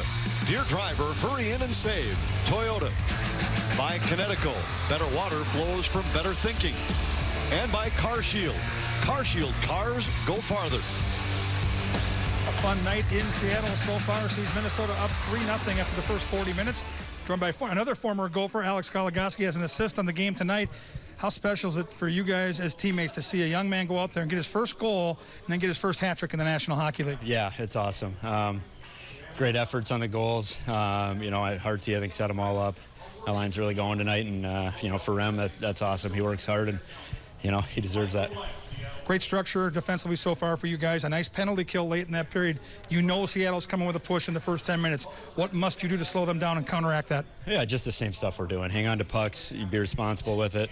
Keep our shift short. All the little details that add up to playing good periods and having good shifts and winning games. Solid effort so far. Go finish it off. All right, thanks. Alex Goligoski and the Wild up 3 after 2. When we come back, we head back to the studio. Really busy night throughout the National Hockey League. We'll get you some cool highlights next.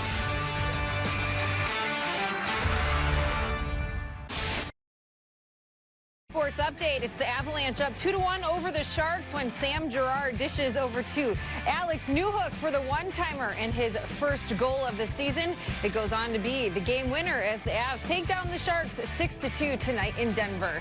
And we welcome you back inside Mall of America studio with Ryan Carter. I'm Audra Martin. Have yourself a night, Rem Pitlick. Why stop at your first career goal? Why not get your first career hat trick in the process? Tip your cap to him. Right, yeah, I don't think that's normal, but when you're feeling it, you're feeling it.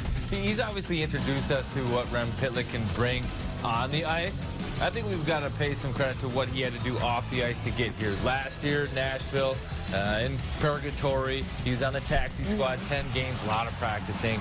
Then Nashville this year, camp gets claimed at waivers at the end of camp, doesn't get any games, has to wait 5 to get his first chance with the Wild, has a good game in Vancouver, tests positive for the coronavirus, has to sit out 4 more, finds his way back in, and now he's earned it. He really has, Audra. A special night tonight. He's played well, a couple of good goals, flashed some hands. He's got some finish.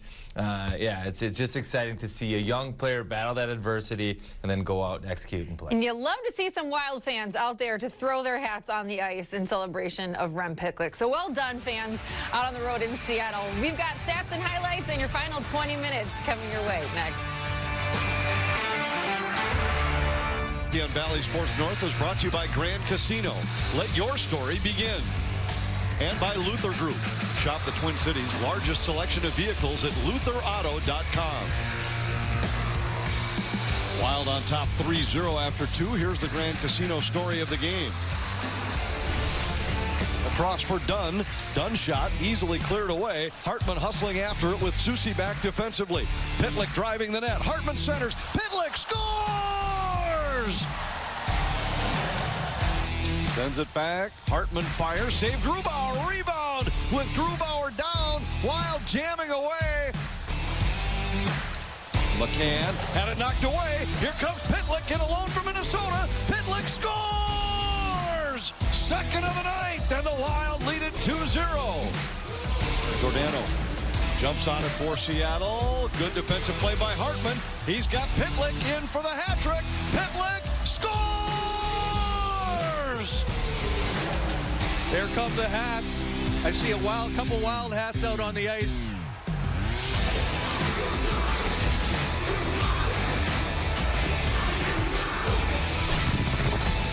What a night for Rem Pitlick. His first 3 NHL goals, and the Wild have a 3-goal lead heading into the third. Yeah, they've played an outstanding 2 periods, just really keeping the Seattle Kraken to the outside, have controlled the neutral zone, going both offensively and defensively. That, for me, has been the biggest part, the biggest story through the first 20 minutes.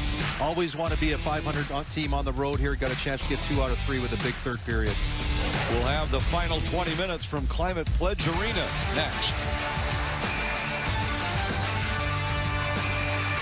Get the best tips from the top pros.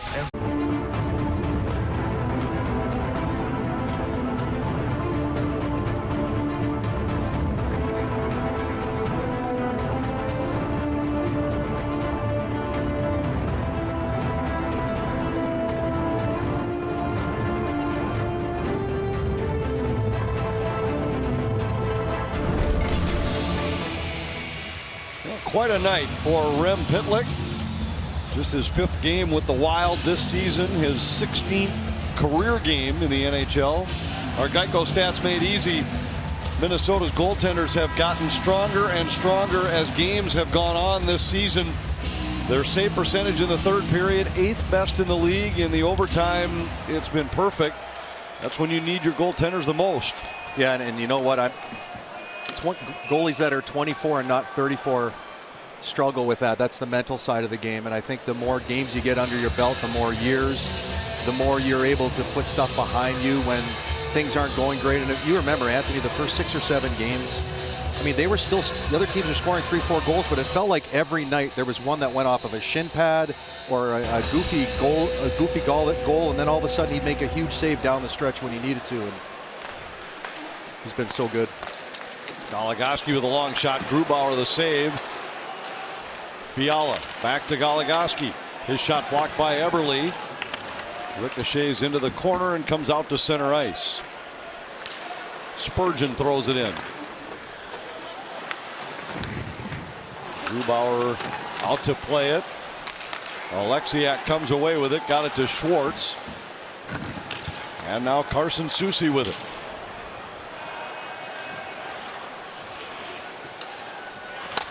Dumba around behind for Gaudreau. Freddie Gaudreau starts out for Minnesota. Gord. And now Brodin back for Minnesota. Zuccarello deflects it out toward the line, and Jarnkrok brings it back in offside. Join the Wild and Securian Financial in showing appreciation to our hometown heroes on Firefighters Night when the Wild battle Buffalo on December 16th. A special ticket offer includes a custom ball cap. Find your seats at wild.com/themepacks. The way the Seattle Kraken team is built from the goaltending and defensemen out, more of a defensive style team, probably better with leads, not really built for being down 3-0. Zuccarello's shot sails over the top of the goal. You know, if you're the Wild right now, it's like you're coming around the last corner of the board. You got a chance to finish the skunk. All you want to do is finish it out. That's it. And you don't want to give them any life, right? The building's quiet. Everyone's falling asleep. Don't take a silly penalty. Don't make a turnover in the neutral zone. Just keep getting it down here and grind away. Always make sure you got a high person in the slot. Zuccarello works by McCann. Back to Dumba. A deflected puck, and it just trickled wide. Hartman in the corner. Tried to go to Dumba. Johansson there. His pass deflected at center. Scooped up by McCann. McCann drops to Donato. A shot kicked away by Talbot. Huge save by Cam Talbot. Again, we just showed the numbers in the 3rd period. That was an outnumbered situation. Cam gets out on top of his paint. Recognizes Ryan Donato off that spot, likes to shoot low blocker, gets his right pad on that. Merrill across to Kulikov. Spins away from Tanev, back to Merrill. Hartman sends Pitlick in to Greenway, who fires, and that's high and wide. Kulikov holds for Minnesota. Greenway wanted Pitlick. It skips by him. Goligoski, and it deflects out of play. Here's our car shield protection play of the night. Again, look at Cam getting out on top of his paint. If he's probably 16 inches deeper there, Ryan Donato has a little bit more to shoot at. And again, perfect position. Great mental toughness. We've seen it all season long. He's been a tremendous signing by Billy Guerin. picking him off. I mean, he got him really early. Was it 4 or 5 hours into free agency a couple of years ago? Didn't waste any time. And there were a whole bunch of goalies available that year. Talbot was the first one to go. Greenway got it out to Spurgeon. Back to Greenway, rifled across for Goligoski. Greenway grabs a loose puck, wanted to go down low with it, and Dunn takes it away for Seattle. Eberle to Schwartz, 2-on-1 into the Minnesota zone. A return pass, Spurgeon sprawling, was able to break it up. That looked to me like it might have been Ryan Hartman as well. Schwartz tries to tuck one in, and Talbot makes the save. Can we talk? We've mentioned before how the Wild, especially in the first 2 periods, have taken care of the neutral zone. An ill-advised jump up into the neutral zone gave the Seattle Kraken a 2-on-1, and the Wild have done an outstanding job of limiting those 2-on-1s here. Jared Spurgeon coming back here. Guess who's there to save the day? Ryan Hartman, Jared Spurgeon doing everything they can to keep this puck out of the net. Jared does get his stick on it, and fortunately for the Wild, it just pops past that right post. And the Seattle Kraken are still looking for their first goal here tonight. Sturm will draw against Järnkrok. Dunn works to the middle, across to Giordano. He tried to center, deflected by Järnkrok, but wide. And Duhaime looking to force it out of the zone. It comes free to Järnkrok, a shot knocked down by Talbot. Dunn holds the zone. Wild bottled up here early in the third period. Donskoy had it knocked away by Dumba. Bukestad's pass in the skates of Dumba. Seattle still attacking. Donskoy, a shot deflected over the top by Talbot. Gord and Donskoy. Now Järnkrok. Järnkrok out of the corner, got it to Dunn at the line. Dunn's long shot deflects in. A centering pass intercepted by Brodin. He'll relieve the pressure, but it will result in an icing call against Minnesota. All kinds of turnovers. Again, taking care of the puck. The Wild have done an outstanding job in the first 2 periods, but again here in the third period, a turnover there at the blue line. Everyone's heading up the ice. Need your goaltender to make a save. And of course, Cam Talbot is there to make the big save. And don't like the way the Wild have started here in the first 3 or 4 minutes. You know, they've given up 3 or 4 grade A scoring chances here so far in the first 3 or 4 minutes. Got to tighten things up here a little bit again. McCann plays it around where Alexiak holds the zone. McCann spins away from Bukestad. Tried to center. Johansson denied there by Brodin. Duhaime couldn't get it by Alexiak. Donato fires from his knees. Long rebound held by Soucy. And Brodin is there for Minnesota. It deflects off of Sturm and all the way down. It'll be icing again against the Wild, and a long shift continues for a couple of these guys. Well, when this kind of a scenario happens and you've been out there for 2 minutes, obviously winning the faceoff is huge, but what you want to try to do here is you've got to pack it in. You don't want to take too many chances and chase people around. You're exhausted right now. Save your energy and wait for the other team to make a mistake. Keep everything on the outside. Hopefully they wrist one in there and Cam Talbot's able to glove it or something like that. Don't take too many chances. Just keep it as tight as you possibly can.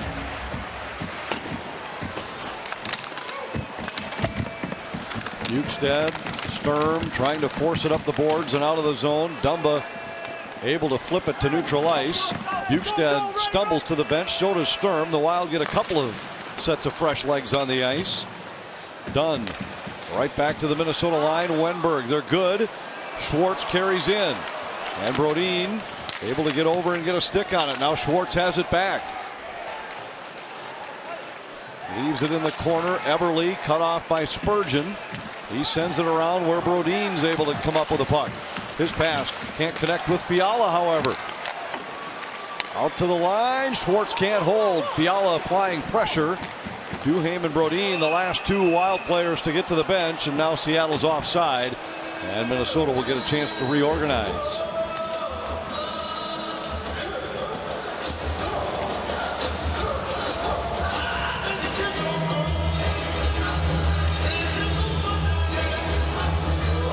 Face-off coming here at neutral ice, and sometimes those shifts, you just feel like if you can get to the end of it, you reset your lineup, you feel like you got away with one. You feel like you scored a third of a goal when you get in a situation like that where you get caught in your own zone. It just, I mean, it happened to our teams a lot in those early years there, and we'd get a big save from Manny Fernandez or Dwayne Rollison. We'd go over and thank him for swallowing that puck, as like every night when we spent a lot of time in our own zone those days. Blackwell relays it in. Merrill there for Minnesota. Blackwell out to the line. Wanted Larson, taken away by Fiala. Fiala working against Larson, puts on the brakes, but goes down in a heap, and that allows Grubauer to cover. We get a whistle. Early third, Minnesota up 3.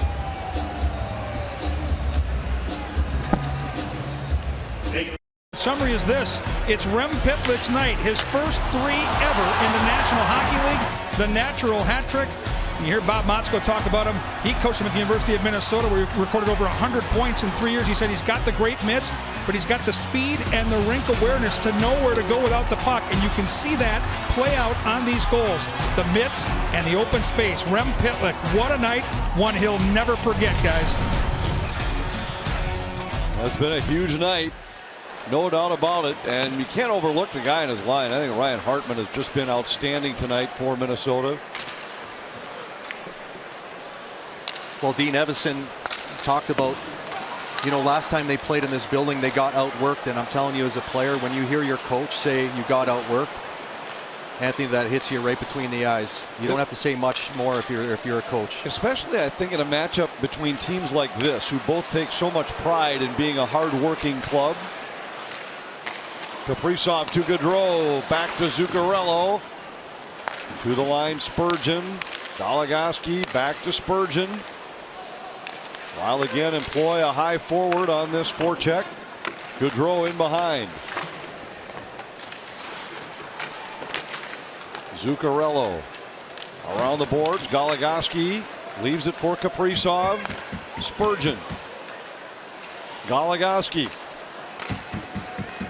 Kaprizov flings it toward the net. Saved by Grubauer. Rebound just escaped Gaudreau.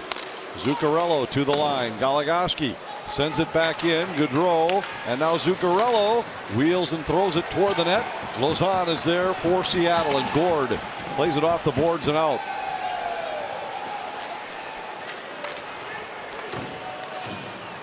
Dumba to Greenway. Alexiak back. Dumba beaten to the puck by Wenberg, and he trips him.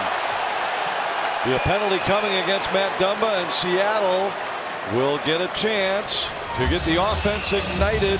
They'll go on to the power play. Minnesota power play.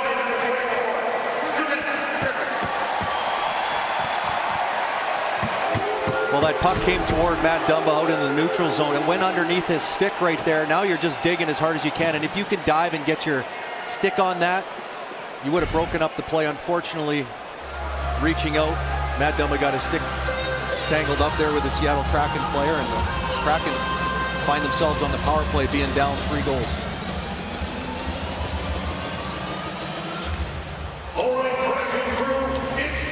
Second power play chance for Seattle. Giordano with a long shot. Talbot tracks it all the way and hangs on.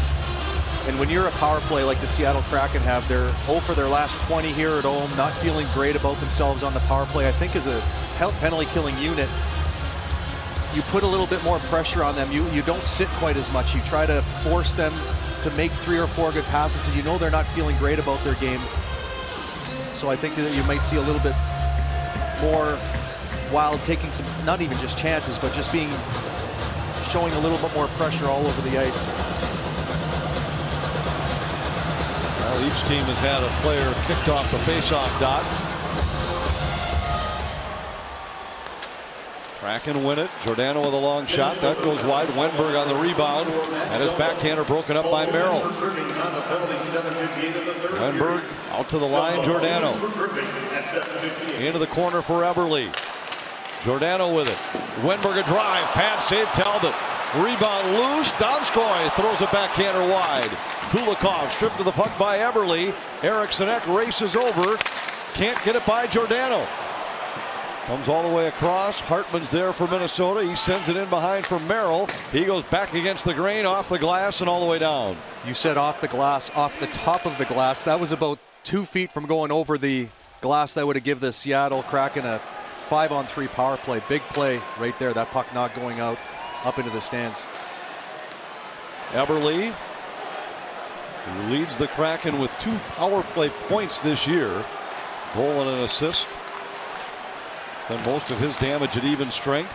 Johansson back to the line, then Johansson again. Wenberg sends it to the middle. Giordano. Eberle cross ice. Wenberg moves in, tried to center, they score. Johansson on the deflection, and the power play goal has Seattle on the board.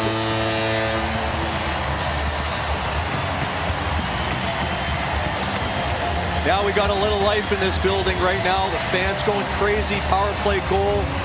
Only their first in their last 21 opportunities. Again, anytime the puck goes through the power play like it does right there, you just find yourself in trouble. Jonas Brodin slides out to block the shot. And Wenberg was a pass-first guy, finds Marcus Johansson on the backside there. All you have to do is just make sure you're strong on your bottom hand, and he redirects that puck into the net to give the Seattle Kraken some life. So now let's see if Minnesota can answer. Make sure this doesn't turn into any momentum for the home club in front of their home fans.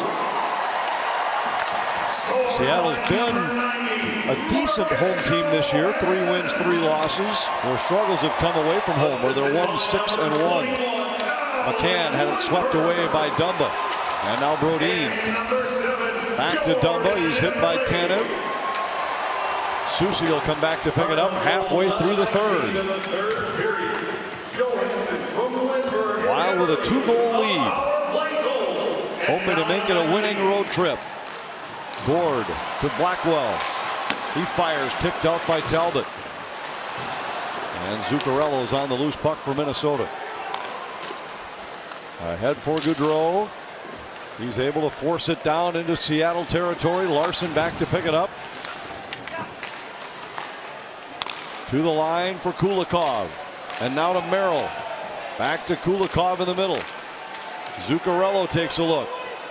Kaprizov backpedals, wanted to go back to Zuccarello on the give and go, but Gord steps in the passing lane. Now it's Yarncroke to Blackwell. Back to Lauzon, he centers, and it just skips by Gord. Gaudreau grabs it for Minnesota, reaches center and floats it in as Minnesota will change all 5. Very smart play there by Gaudreau. At the end of a shift, getting the puck in. I know they maybe could have tried to make a play there with Kaprizov, but if you turn that puck over, you have to go back into your own zone and play with tired players. Good smart heads-up play there by Freddie Gaudreau. Goligoski. Eriksson Ek leaves it for Foligno. He had it poke checked away at the Seattle line.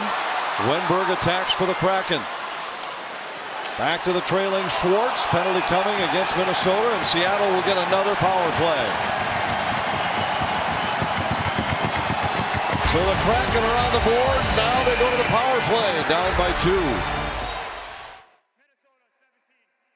Marcus Foligno into the penalty box for a trip, and Seattle goes back on the power play. Well, the Wilder turnover at the blue line there, a little bit of an unforced error. And Marcus Foligno just tries to put his stick in there and gets caught in between the Seattle Kraken's leg. And he finds himself in the penalty box for a couple minutes.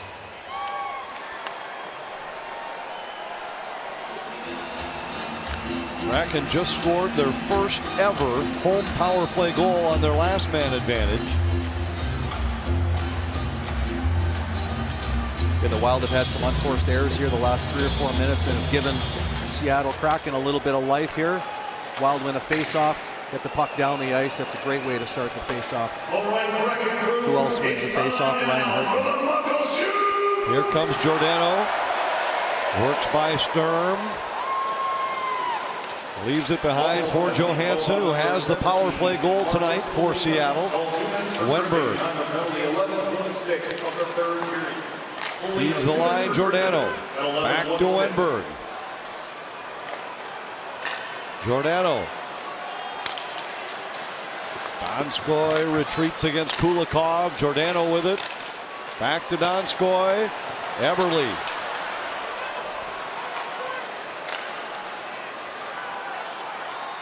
Wenberg. Side of the net. Donskoy. And it was broken up just enough by Merrill where he couldn't get everything on it. Sturm with a clear. And a huge clear on his backhand. Nico Sturm to get that puck all the way down the ice so the Wild could get fresh players out there. So does Seattle. 55 seconds left in the power play as Vince Dunn starts ahead. Jaden Schwartz carries into the offensive zone. Gives to McCann. Into the middle, Dunn. Centering pass. Donato wheels and fires. Save Talbot. Rebound loose. Donato another chance. So does Schwartz. Talbot hugging the post. Donato trying to dig it loose. And finally a whistle stops play. And that's exactly what you want to see if you're the Wild. Anytime you're on the penalty kill and there's a scramble right around the front of the net, you always want to see 4 bodies. If you see 3, there's a good chance the red light is going to be coming on.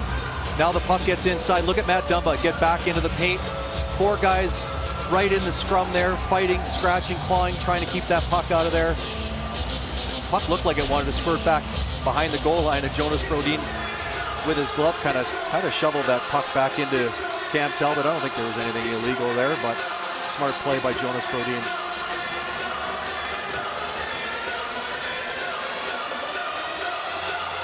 Wenberg will take the draw against Eriksson Ek.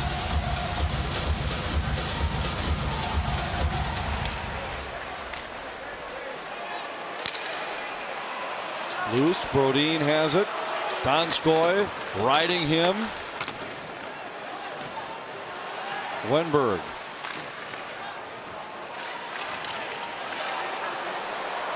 Plays across for Eberle. In the middle, Giordano. 10 in the power play. Eriksson Ek without a stick. Wenberg with it. Back to Giordano.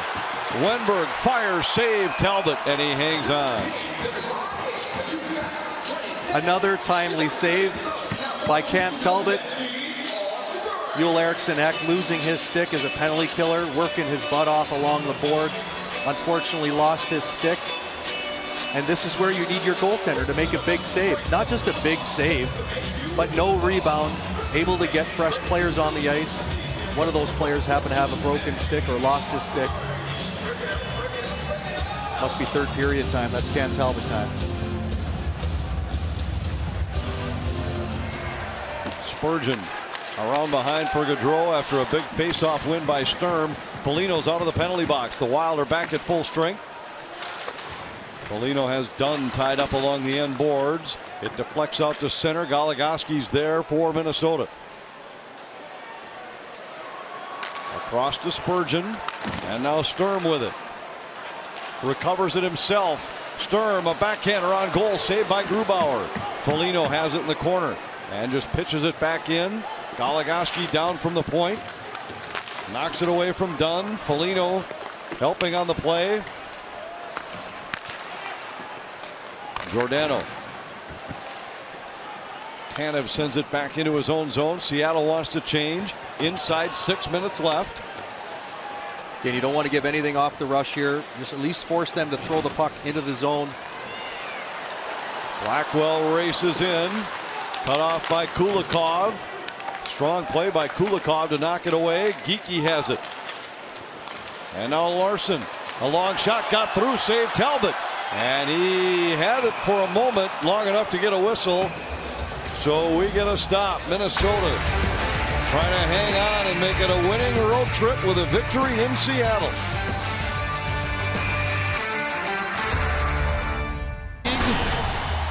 Boston got a win at New Jersey today. Big day for Charlie McAvoy on the blue line. Nazem Kadri, a big night for Colorado. They hammered San Jose 6-2.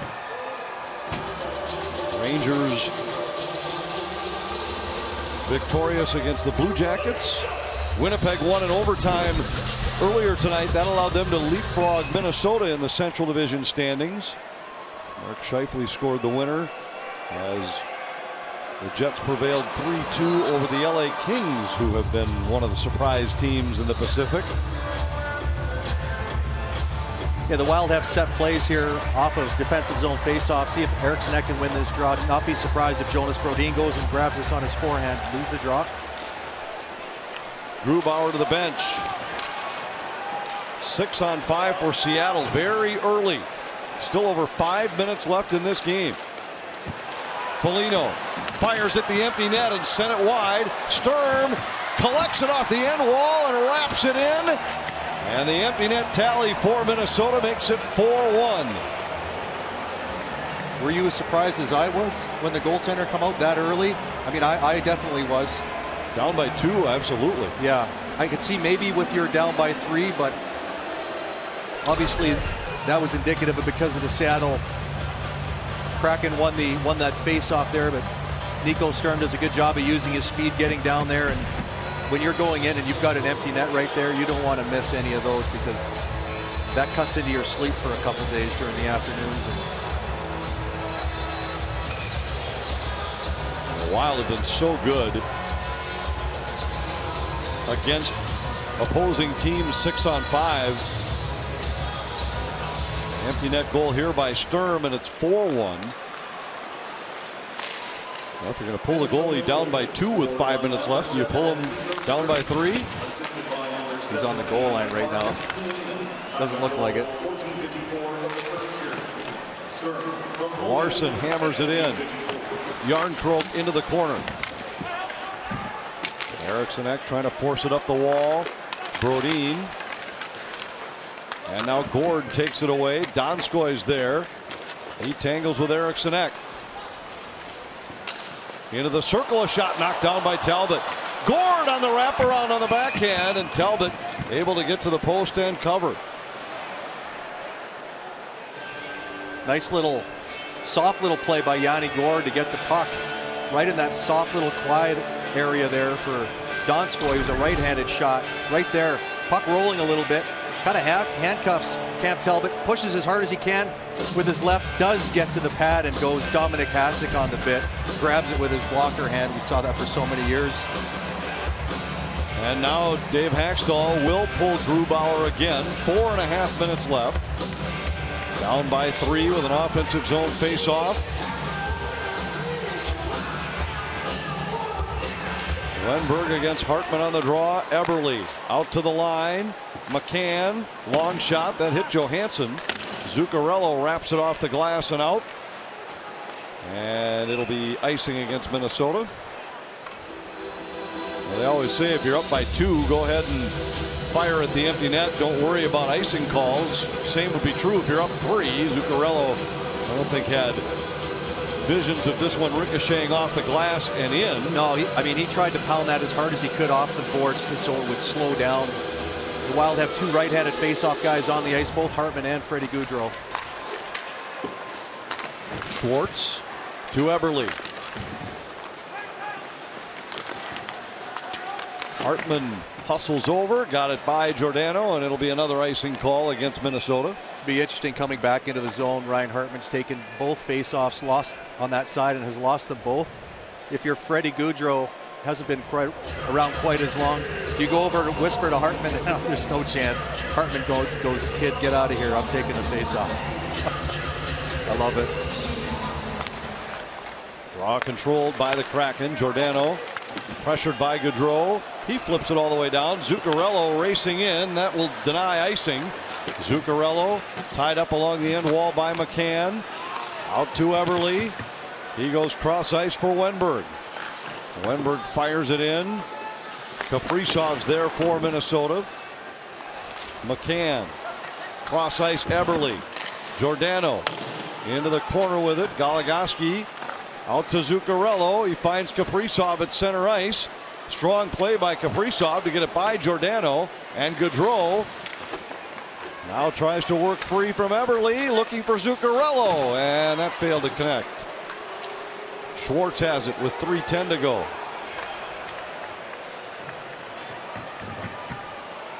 Well, so much planning goes into a road trip to try to make it as successful as possible, and it's not perfect, but this will go down as a memorable one, particularly for Rem Pitlick. Here's a chance, but a giveaway by Hartman. It was taken away by Dunn.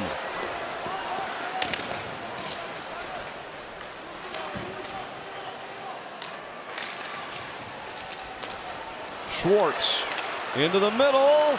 Geekie flips a backhander over the top of the goal. 2.5 to go. Yeah, the Wild have done just a magnificent job during this game, only giving up 29 shots, staying out of the penalty box. The last couple games that Cam Talbot has played in, the Wild have been giving up, 36, 38 shots. It's just too many shots to give up to expect the kind of results you want. They've been much tighter defensively. Obviously, a 6-on-5 are getting a little more pressure right now, but keeping everything to the outside. Donskoy with it here. Wild with a chance to go home 2-1 on the trip. Gord sent it across. Geekie fanned on it. Couple of home games coming up this week before another road trip, another 3-city trip. This one will head east, where they'll see the Panthers, Lightning, and Devils. Geekie out to Gord. Long shot by Dunn. Sails over the top, and Minnesota will get 5 fresh skaters on the ice.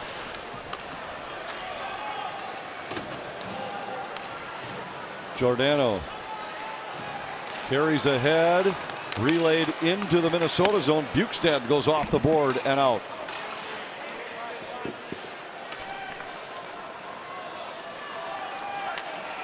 Giordano plays it across for Johansson. Johansson centers. It deflects across. Wenberg moves in and scores.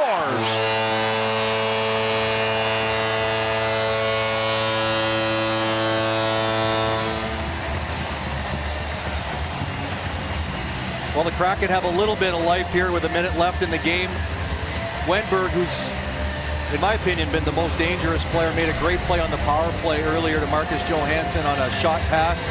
Got them their first power play goal of the season earlier here, and he takes the ice that the Wild gave him to get a little bit better shooting angle, and he beats Cam Talbot up over the glove. Yeah, it looks like Dave Hackstall's called a timeout here